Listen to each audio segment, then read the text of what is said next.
Hi, this is Sanjala and I got an All India rank of 248 in this I9 May 2025, and I shared a small reel on my Instagram sharing my journey, and a lot of people DM'd me asking about my preparation. So I thought, let me make a video on it.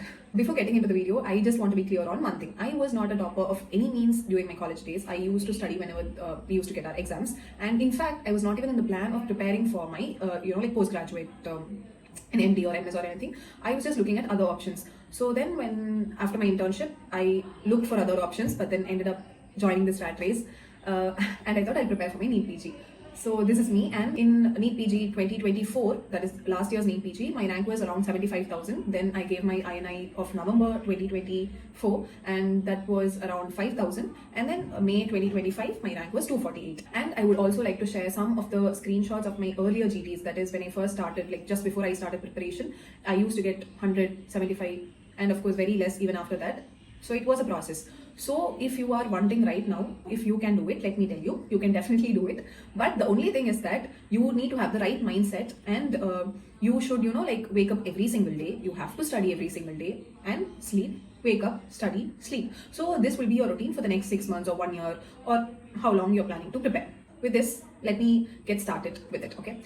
So first thing, let's just identify which category you belong to. So let's say you are a pre-final year or a final year student, then this video is not for you. Because if you're already a pre-final year or final year student, then you can just cover your basics, you can slowly prepare, get everything sorted out, and just appear for the exams, and you will be able to crack it, okay? So this is especially for people like me who are starting their preparation after internship, okay? Who want to give a break for 6 months or 1 year, and maybe of course people who are preparing during their internship also. It's just that your study hours would be differing, because during internship you will not get much of time, so obviously the time you'll be preparing will be less.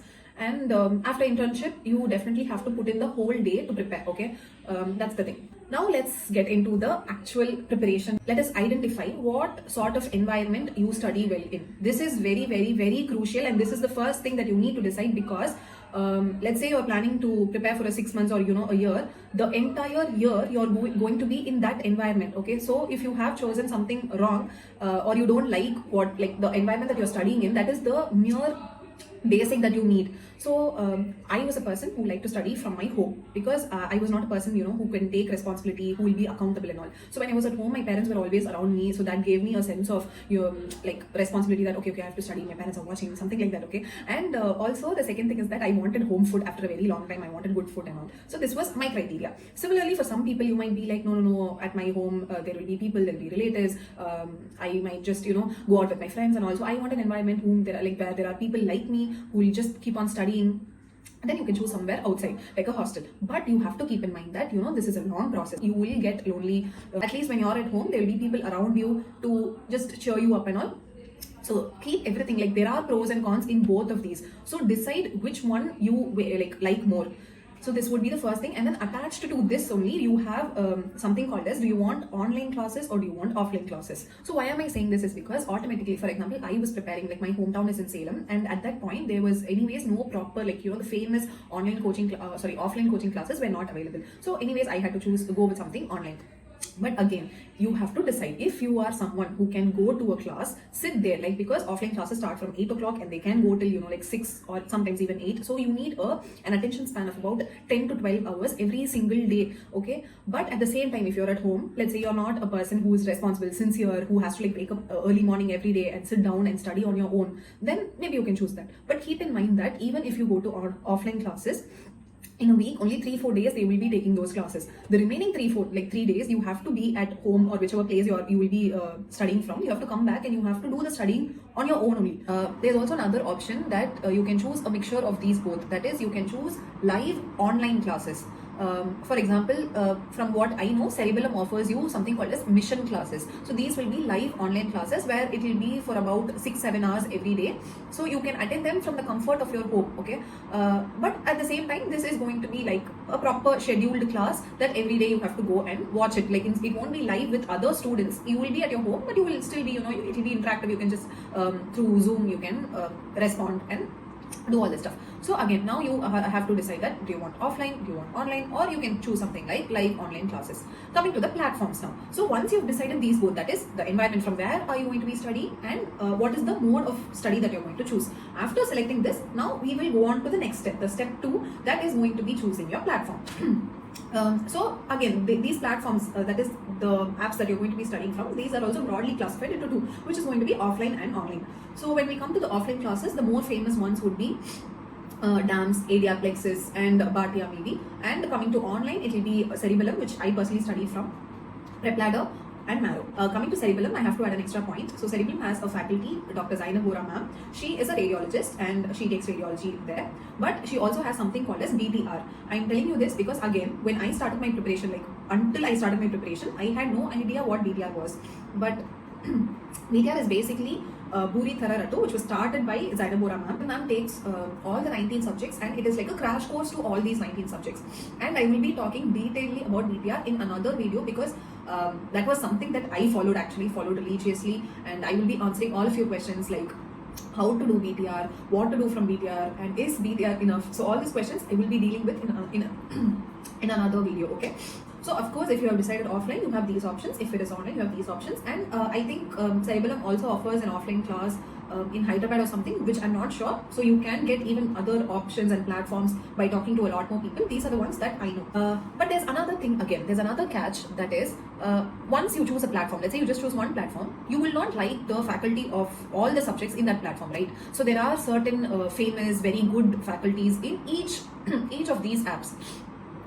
So again, obviously you will not be able to buy from, like spend your money in all these platforms. But what you can do is obviously your friends would get each platform, so you can share it with them. Or there is Telegram groups, Telegram links where they send these videos or the notes and everything. And there are some Google, if you go to Google and just search for these videos, I think there's something called as Study Zone or something, where you get these, right? So like for me personally, let me tell you a few of my favorites. So for pharmacology, it is Dr. Jiaji sir, who's at Cerebellum. And for microbiology and path, okay, both together, hands down, go to Preeti Sharma ma'am, who is at PrepLadder. And for anatomy, I would suggest Dr. Ashwani sir, who is currently in Marrow, I think, and he also has many videos on YouTube which you can get it from, and definitely do check his videos out. It was amazing because anatomy was one of the subjects that I hated the most, so sir made it like really good.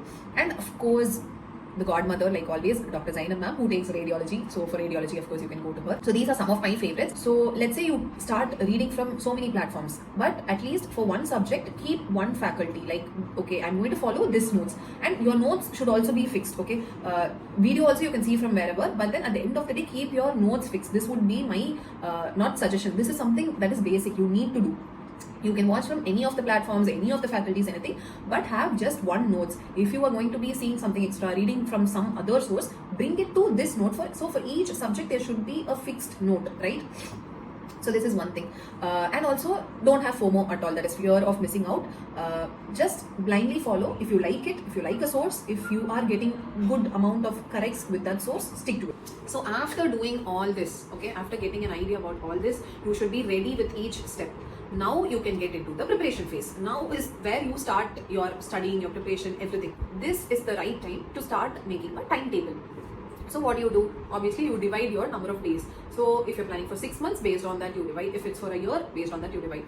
Again, what I would suggest or what worked for me is that instead of keeping your timeline as 1 year, okay, so let's start from today or whenever you are planning to start till the next NEET, that is 2026. It's going to be 1 year of it. And when you think about it like that, okay, after a year, so I have a lot of time, let's take it slow. There's so much time, I can finish it slowly. So these are the thoughts that will come to you. So instead what you can do is, obviously INI also is coming in between, which happens every 6 months, right? So that will happen in November next. So you can keep that as your goal. You can just give your first read and then give an attempt for INI and then do your revisions for the next INI and NEET. So if you do it this way, then it will be like, okay, I have 4 months, let me do my first read within this. Because otherwise, you know, let's say you go to offline classes also, they will take these classes for about 6 months because they will go slowly. So even in that gaps, you need to fill in and start doing some subjects on your own. This is what I would suggest, because otherwise it takes up a lot of time. You have chosen a platform, right? Now you are going into it. Now let's take a subject called surgery. You go there.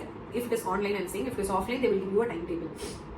for how many hours the video is going to be. And let's say you watched it in 1.5x, you divide it, and then okay, let me take a calculator. Okay, done. So you are taking surgery. Surgery is obviously a long subject, but then for easier calculation, I'm just going to take random numbers. So let's say surgery is for 10 hours. Okay, it will definitely not be there for 10 hours, but you get the point. So 10 hours, and you watch it in 1.5x speed. Okay, so what will you do? You divide it by 1.5, which gives you about 6.666 hours, and round it off to 7 hours. So this 7 hours you can finish surgery or any subject. Let's say subject X, you can finish this subject in 7 hours. And obviously after this you need to study the notes, revise it, not revision, just do that will be your first read, right? So 7 hours. Again, when you start out, you cannot directly jump into, like 6, 7, 8, 10, 12. You can't do so much. So you can start slowly. That is, for the first week, you can start with about 6 hours, okay? And then you obviously push it, okay? 6 to 8. You can bring it to 8. 8 would be a good number, 8 hours per day. And at times, if you have, like you can study well, go for 9 and 10. This much is enough. Only during the last month, you can, according to me, you can go for this 12 hours and all of that. Now, since you're starting, you try to achieve 8 hours per day. And of course, for the first week, try 6 hours. So here we've gotten about 7 hours. So what I would suggest is 2 things you can do. Either watch the 7 hours video completely and then go study. That is also good. Or long subjects, if you watch the video and then go study, you will just forget it by the end of those 3-4 days of watching the videos. So per day, you split it into 2. You watch video for 4 hours and then study for 4 hours. Okay, how much ever you can. You need not like, okay, I have to complete those portions. And also, don't be like, okay, I need to mug everything up right away. You cannot do that. So just give it a read, because you understood by watching the video. Now you're going to read it from the notes and understand it better. Now you can follow this. So for example, in the example that I told, there was about 7 hours. So you can, again, let's say round it off to 8 also.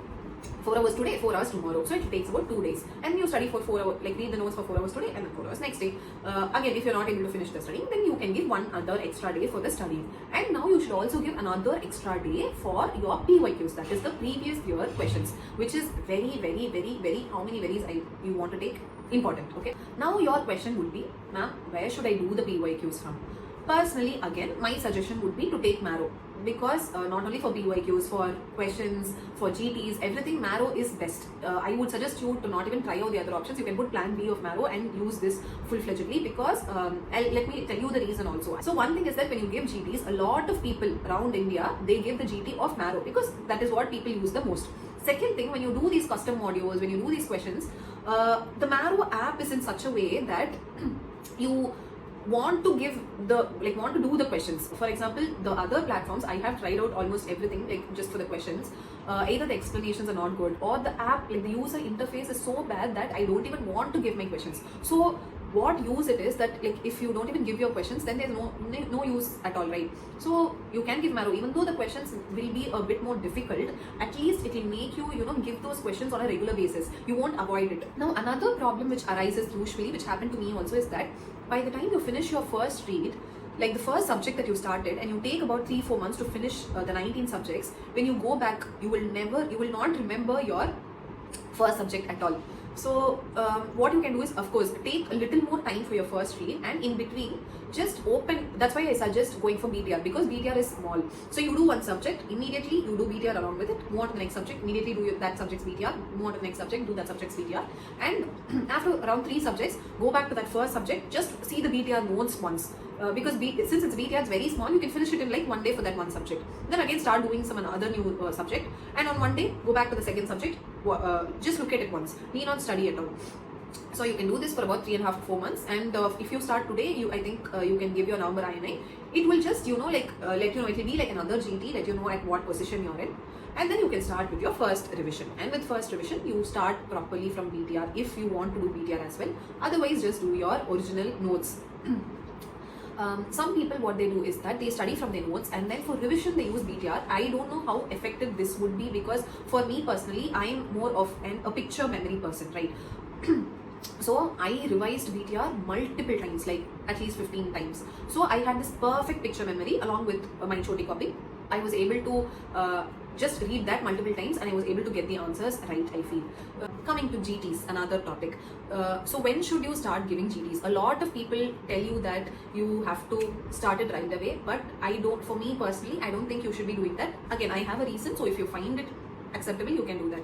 when you start out. So again, we can divide this into two categories. If you're a person who's in your internship, or you have already still remember your final year, pre-final year, or other subjects, you are almost into the preparation, you are just revising, then you can definitely give GTs, no issues. But again, if you're someone who has just started, you are going subject wise, you are just starting each and every subject now, then I feel there's no use giving a GT, because you will give a GT, you will anyways get low scores, and you will not even be able to review it, because the main point is to review it. Like I said, the earlier 2-3 GTs which I gave and I got less scores, right? So those GTs I never reviewed at all, and I was feeling so bad that okay, I'm not able to review it, or I was not in the right mindset to review it, because even if I did, I had no idea about any of the other topics. Like if I had just started with my first subject, I was at my first subject, the other 18 subjects I had no idea, I absolutely had no idea. So if you are at that stage of preparation, then I would suggest you don't give GTs right away.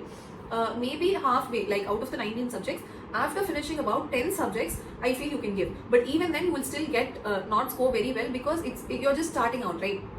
Only after your first read and of course your first revision is when you will start seeing a change, because until then it is just you understanding the concepts, not mugging up, or like not memorizing everything. None of the formulas, none of the points, the numbers, values will not be in your mind. So you need not worry about the GT scores, and you need not give a GT also. So what I would suggest is that after 2 months, or yeah, after 2 months of starting, you would have done about half the subjects, then you can start giving the GTs. But also you can take it slow. You can give 1 GT per month, or 2 weeks once you can give. And after your first read, you definitely make it to 1 every 2 weeks. That is 2 per month you are giving. After your first revision, you can increase it.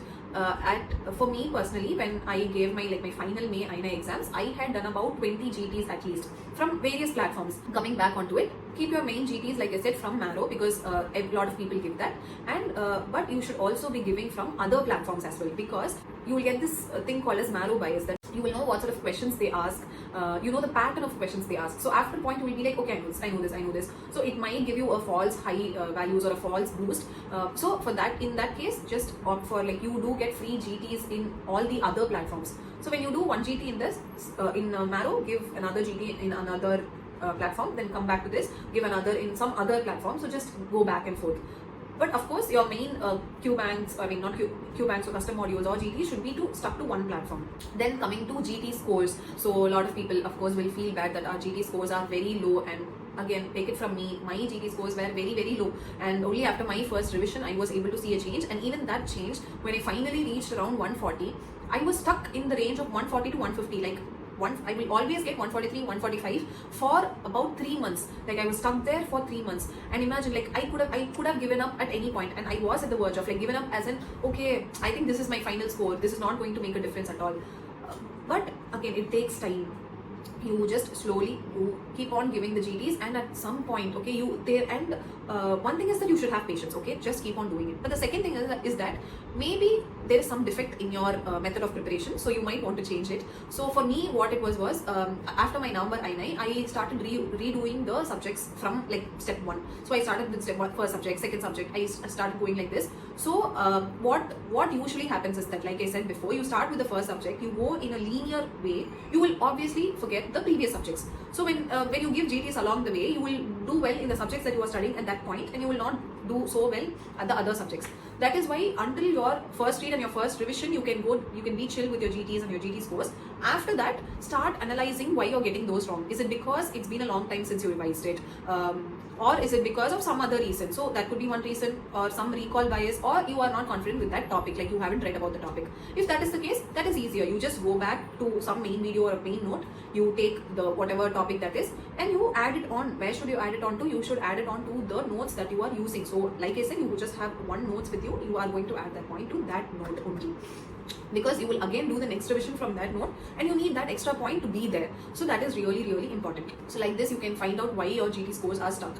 But at the end of the day, you have to have patience, because for me also it did change. After 3 months, it changed, and it went to some 150 something, it went to 160 something. Even if you get less, what I used to follow is that have fake confidence, okay? It should not be like overconfidence, but you can have some amount of pseudo confidence. That is, be like, I have read everything, I can do it well.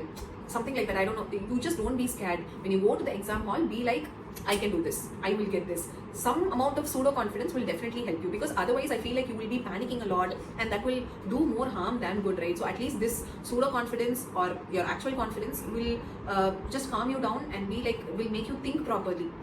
finally, I also want to add that you need not keep studying every day. Even though I did tell that you have to study every day, it's just that your mindset needs to be in a place where, okay, I'm still preparing for my exams. So whatever extra that you're going to do is just going to be you taking a break from your actual study routine, right? So you can definitely take breaks, and especially when you're starting out, I would suggest you to just take a break for every Sunday, or not Sunday, you can just have 1 day break for every week when you're starting out for the first 4-5 months, and then you can have it like 2 days per month. And of course in the last 1 or 2 months you don't take breaks, that is ideal. And in between you can go on maybe trips, but just keep everything to a minimum, because your mind definitely needs to relax. So you can go for movies, spend time with friends, or something that you enjoy doing. And of course in a day, if you're someone who goes to the gym, you can definitely go every day, but just spend less time. The baseline should be that you come back to what you are doing, and what you will be doing for the next 1 year, which is going to be preparing for your PG exams. So that should be in your mind every day. So I think for now I have covered all the basics. So until your first read, how you can go about it. Coming to another important thing is choti copy, or the 20th notebook. So of course I made one. Let me show you. Okay, so this was my 20th notebook. I did make one in the beginning, which was the choti copy that they gave with VTR. But then that was the first one that I made, and then when after my November release set, I thought, okay, I'll make another one which is more neat and something legible. So for example, this one is for my surgery. Okay, so like you can see here, it's all from BTR. So my choti copy was more like a BTR of the BTR. Again, I will go detailedly on this in my next video. But yeah, my suggestion is that all of you should have a choti copy with you all. And you need not, and for choti copy, definitely not during the first read. So until, like, whatever I've told, just do it for now. The 20th notebook, you need not make it immediately, because you will realize that whatever you made will be a waste. Because in the beginning, for you, all the topics, all the subjects will be like, okay, I don't know this, let me write it down in my 20th notebook. So that is of no use. After your first read, even maybe after your first revision, that is what I would say is about 3 months before your exams. So after your first read and your first revision, then you will know, okay, these are the things that I don't know or I don't like, these are values. All of that you can start writing in your choti copy. If you want to know more on it, let me know. I will tell you on how to make a choti copy, and of course on the next video I will tell more about BTR, how I followed BTR, everything on that. So if you have any other questions or things that you want me to cover, you can comment down below, or you can DM to me on my Instagram account. The next video I will cover all those questions as well. Bye.